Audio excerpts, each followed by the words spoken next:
Bruh. Bruh.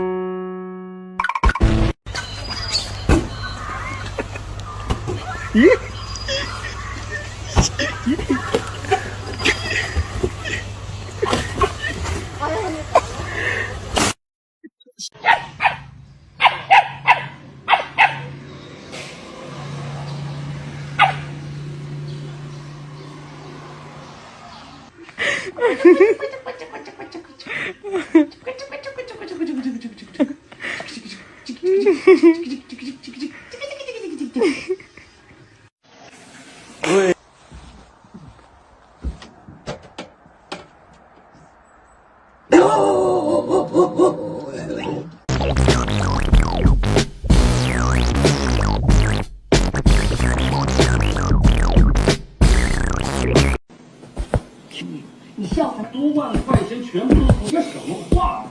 你买后头那就别。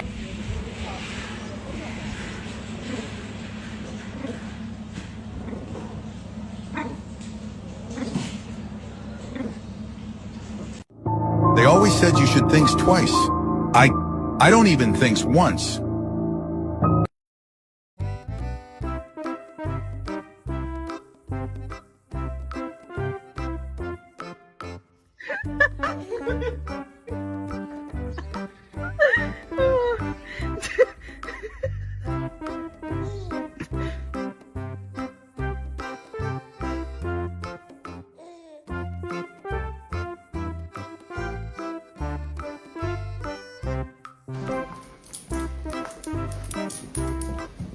干啥呀你？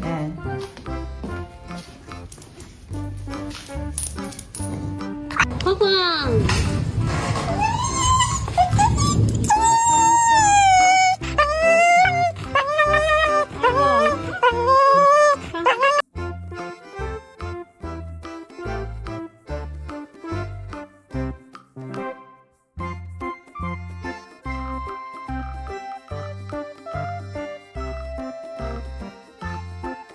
，Trời đất cô dễ thương không? Dễ thương ghê chưa? Đó vậy đó. Em cháu mà cưng ghê không?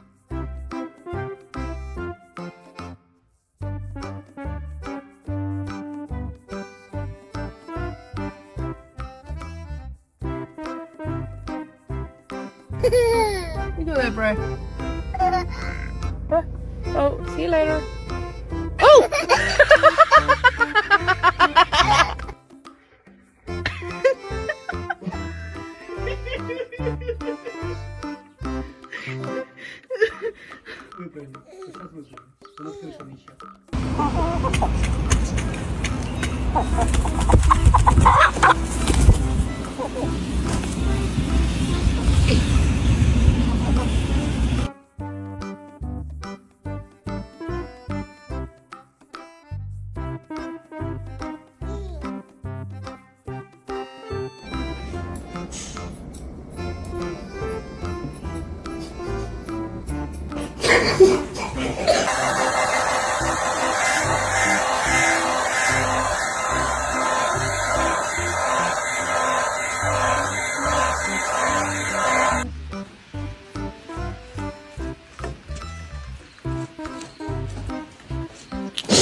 Uno,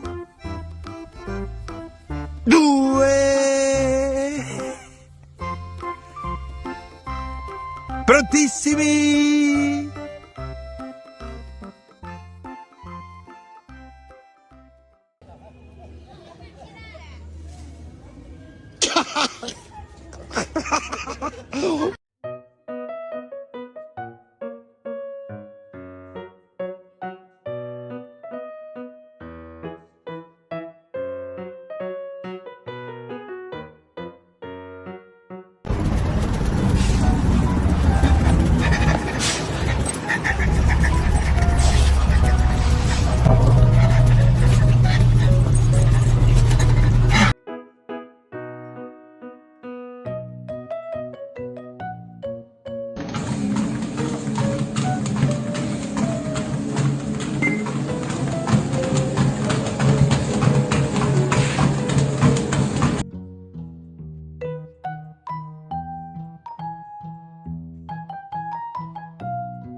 哇哇哇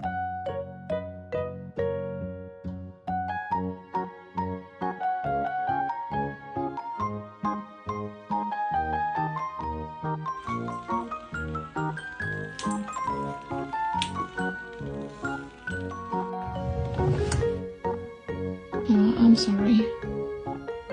Okay, bye. Sorry to disturb you. Oi, go. Oi, more passion, more passion, more passion, more energy, more energy, more footwork, more footwork, more footwork, more passion, more energy.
Dear my beloved audiences, today I want to tell you a story which is called Paco, the Pirate Pup of Panama. In the bustling, sun-drenched streets of Panama City lived a scruffy little mutt named Paco. He wasn't your ordinary dog. Oh no. Paco had a patch over one eye, though he could see just fine, a bandana tied around his neck, and an unhealthy obsession with pineapples and shiny things. Locals claimed he was the reincarnation of a pirate. Others said he was just a stray with a flair for drama. Whatever the truth, Paco had one dream: to find treasure. Every morning, Paco would wake up in the old fish market near Casco Viejo, bark at the pigeons like they owed him money, and then begin his daily patrol for clues, anything sparkly, golden, or vaguely mysterious. One fine, humid day, as Paco was rummaging through a pile of discarded empanadas, his second favorite snack after pineapple, he stumbled upon something unusual: a weathered map tucked inside a half-eaten sandwich. Any other dog might have eaten the rest of the sandwich and called it a day, but not Paco. He knew destiny when it smacked him in the snout. The map was old, with curly, unreadable writing and a big red X right over a spot in the Darien jungle. Uh-huh, Paco barked, his tail wagging so fast it could power a fan. Treasure. Now, the jungle was no walk in the park, especially for a three-legged dog who once got stuck in a vending machine for 14 hours. Don't ask. But Paco was determined. He needed a crew. His first recruit was a toucan named Roberto who wore sunglasses and only spoke in rhymes. Then came Lola, a retired circus monkey with trust issues and a love for coconut ice cream. And finally, there was Carlitos, a capybara who had no useful skills whatsoever, but was very soft to lie on. The four set off in a stolen hot dog cart with a squeaky wheel and a cooler full of snacks. Their plan? Find the treasure. Their backup plan? Make it back with at least 2 limbs each. Their journey took them across the canal, through tiny fishing villages, and into the heart of the jungle, where mosquitoes the size of bananas buzzed menacingly and howler monkeys laughed like evil villains. Along the way, they faced many perils. There was the time they accidentally crashed a wedding in Cologne while looking for clues. Paco ended up as the ring bearer. Or when Roberto mistook a tribal drum for a bongo and nearly got them cursed. And who could forget when Lola tried to fight a jaguar with a spoon? Despite the chaos, or perhaps because of it, the crew grew closer. They argued, yes, especially when Carlitos ate the last of the coconut ice cream, but they always had each other's backs.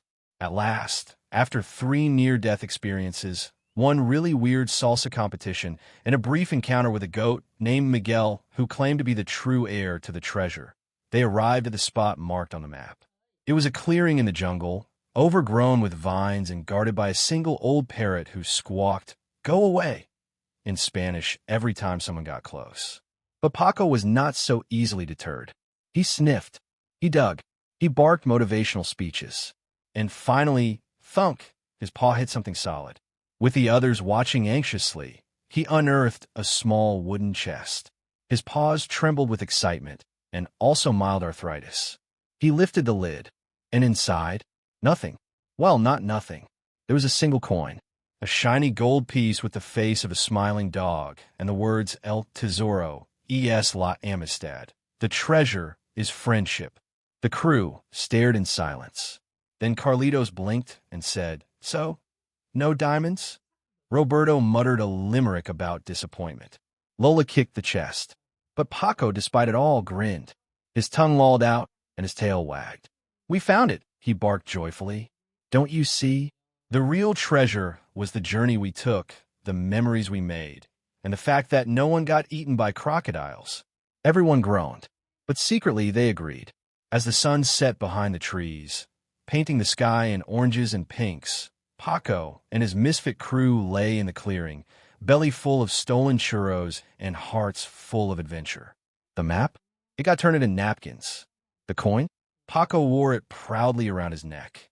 And as for the legend of Paco, the pirate pup of Panama, it only grew, especially after he opened a small beachside smoothie stand with the gang and named it X Marks the Smoothie. And sometimes, on moonlit nights, if you listen closely near the coast, you could hear a parrot squawk, "Go away," followed by a dog laughing like a pirate. The end. If you like this video, please leave a like and a subscribe. It will really help our channel grow. But if you don't like it, then just skip it and don't forget to check out our other videos. Thank you very much and goodbye.